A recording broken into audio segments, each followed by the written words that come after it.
ഇപ്പോൾ പ്രതിപക്ഷ നേതാവ് രമേശ് ചെന്നിത്തല കൊച്ചിയിൽ മാധ്യമങ്ങളെ കാണുന്നു. അതിലേക്ക് കാരണം ഇത് സംബന്ധിച്ചുള്ള പല കാര്യങ്ങളും ഇപ്പോഴും മറച്ചു വെക്കുകയാണ്.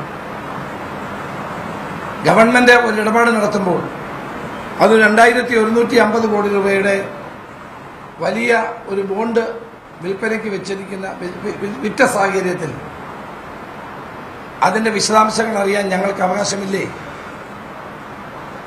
ഇത് നിയമസഭയിൽ പറഞ്ഞിട്ടില്ല, മന്ത്രിസഭാ യോഗത്തിൽ ചർച്ച ചെയ്തോ എന്ന് എനിക്കറിയില്ല, ഇടതുമുന്നണിയിൽ ഇത് ചർച്ച ചെയ്തോ എന്ന് എനിക്കറിയില്ല.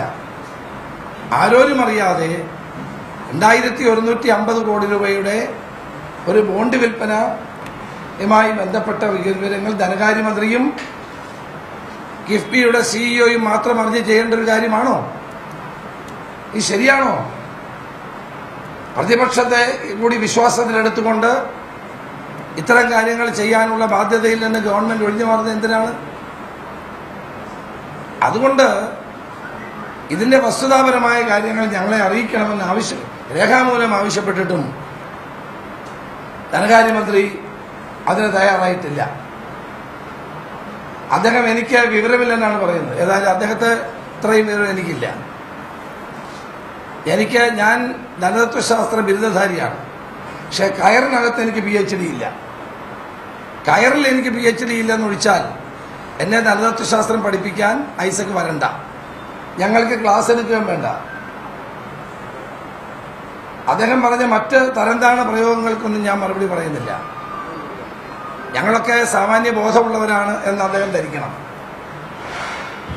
ധനകാര്യമന്ത്രിക്ക് മാത്രമേ രാജ്യത്ത് വിവരമുള്ളൂ എന്നുള്ള തെറ്റായ ധാരണയാണ് അദ്ദേഹത്തിനെങ്കിൽ അദ്ദേഹത്തോട് എനിക്ക് സഹതാപം മാത്രമേ ഉള്ളൂ. കേരളത്തിലെ ജനങ്ങളുടെ മേൽ ഏറ്റവും കൂടുതൽ പൊതുക്കടം കെട്ടിവെച്ചൊരു ധനകാര്യമന്ത്രിയാണ് ഐസക്. ബഡ്ജറ്റിലൂടെ അദ്ദേഹം പറഞ്ഞ പല കാര്യങ്ങളും നടപ്പാക്കാത്ത കേരളം കണ്ട ഏറ്റവും ഭാവനാശൂന്യനായൊരു മുഖ്യമന്ത്രിയായിട്ട് അദ്ദേഹത്തെ നമുക്ക് കാണാൻ കഴിയും. ഇസ്ലാമിക് ബാങ്ക് നടപ്പാക്കുമെന്ന് പറഞ്ഞു, ഇതുവരെ നടപ്പായിട്ടില്ല. ഡാമുകളിലെ കെട്ടിക്കിടക്കുന്ന മണൽ വാരി 30,000 കോടി രൂപയുടെ റവന്യൂ വരുമാനം ഉണ്ടാക്കുമെന്ന് പറഞ്ഞു, അത് നടന്നില്ല.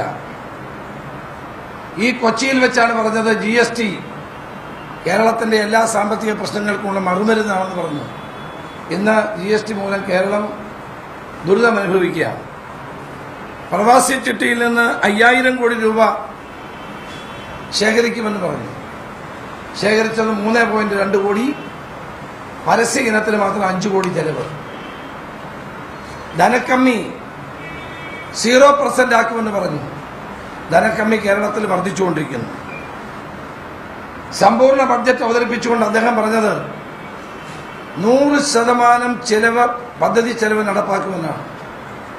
ഇത്തവണ 65% പദ്ധതി ചെലവ് നടപ്പാക്കിയത്. മാർച്ച് അവസാനം ട്രഷറി നിശ്ചലാവസ്ഥയിലായിരുന്നു. മാർച്ച് 31 ട്രഷറി തുറന്നു വെച്ചതേ ഉള്ളൂ, നിശ്ചലാവസ്ഥയിലായിരുന്നു. ഏറ്റവും കൂടുതൽ കടം വാങ്ങിയ ധനകാര്യമന്ത്രി എന്നുള്ള നിലയിലാണ് അദ്ദേഹത്തെ അറിയപ്പെടുന്നത്.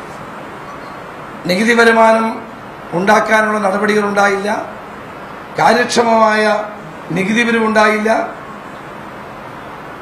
പൊതുക്കടം വർദ്ധിച്ചു, ധൂർത്തും അഴിമതിയും ധനകാര്യ വകുപ്പിൽ സ്ഥിരമായി കാണുന്ന പ്രവണതകളായി മാറി കേരളത്തെ കടക്കെണിയിലേക്കും കെടുകാര്യസ്ഥയിലേക്കും നയിച്ച ഒരു ധനകാര്യമന്ത്രി ഇപ്പോൾ 2150 കോടി രൂപയുടെ വാങ്ങി വൻ സാമ്പത്തിക ബാധ്യത വരും തലമുറകളുടെ തലയിലേക്ക് കെട്ടിവെക്കുകയാണ്. ഞങ്ങൾ UDF ഇപ്പോൾ തീരുമാനിച്ചിരിക്കുന്നത് 4 MLA-മാരുടെ ടീമിനെ നിയോഗിച്ചിട്ടുണ്ട്. Doctor MK Muneer, VD Satheesan, Roshy Augustine, Anoop Jacob. എന്നെ കാണിക്കണമെന്നില്ല, ഈ 4 MLA-മാരെ പ്രതിപക്ഷത്ത് നിയോഗിച്ചിരിക്കുകയാണ്. ഈ കാര്യങ്ങൾ കിഫ്ബിയുമായി ബന്ധപ്പെട്ട എല്ലാ കാര്യങ്ങളും അവരെ അറിയിക്കണം. അവരെ ഈ ഫയലുകൾ കാണിക്കാൻ തയ്യാറാകണം. രഹസ്യമായ ഈ ഇടപാടുകൾ അവസാനിപ്പിക്കണം.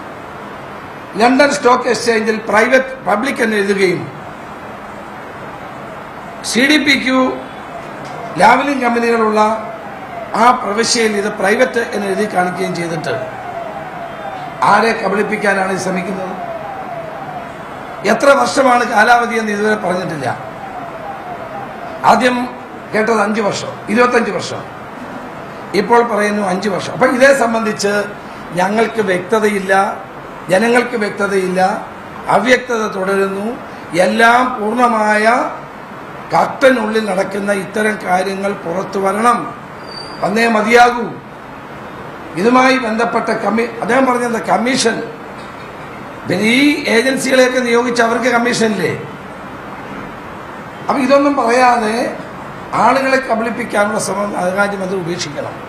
അതുകൊണ്ട് മസാല ബോണ്ട് ഇടപാടുമായി ബന്ധപ്പെട്ട എല്ലാ ദുരൂഹതകളും അവസാനിപ്പിക്കാനും SNC ലാവലിൻ കമ്പനിയുമായി CDPQവിനുള്ള ബന്ധവും SNC ലാവലിനും CDPQവും തമ്മിൽ അവർ ചേർന്ന് നടത്തുന്ന ഈ കച്ചവടത്തിൻ്റെ യഥാർത്ഥ വസ്തുത ജനങ്ങളുടെ മുമ്പിൽ കൊണ്ടുവരാനും സർക്കാർ തയ്യാറാകണമെന്ന് വീണ്ടും ഞാൻ ഒരിക്കൽ കൂടി അഭ്യർത്ഥിക്കുകയാണ്.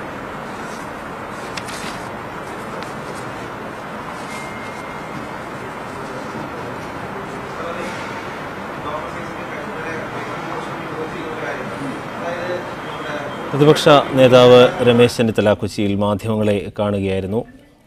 ധനമന്ത്രിക്കെതിരെ ചെന്നിത്തല ആഞ്ഞടിച്ചു. കേരളത്തെ ഏറ്റവും കൂടുതൽ പൊതുകടം അടിച്ചേൽപ്പിച്ച ധനമന്ത്രിയാണ് ഡോക്ടർ തോമസ് ഐസക് എന്നടക്കമുള്ള ആരോപണങ്ങളാണ് അദ്ദേഹം ഉന്നയിച്ചത്.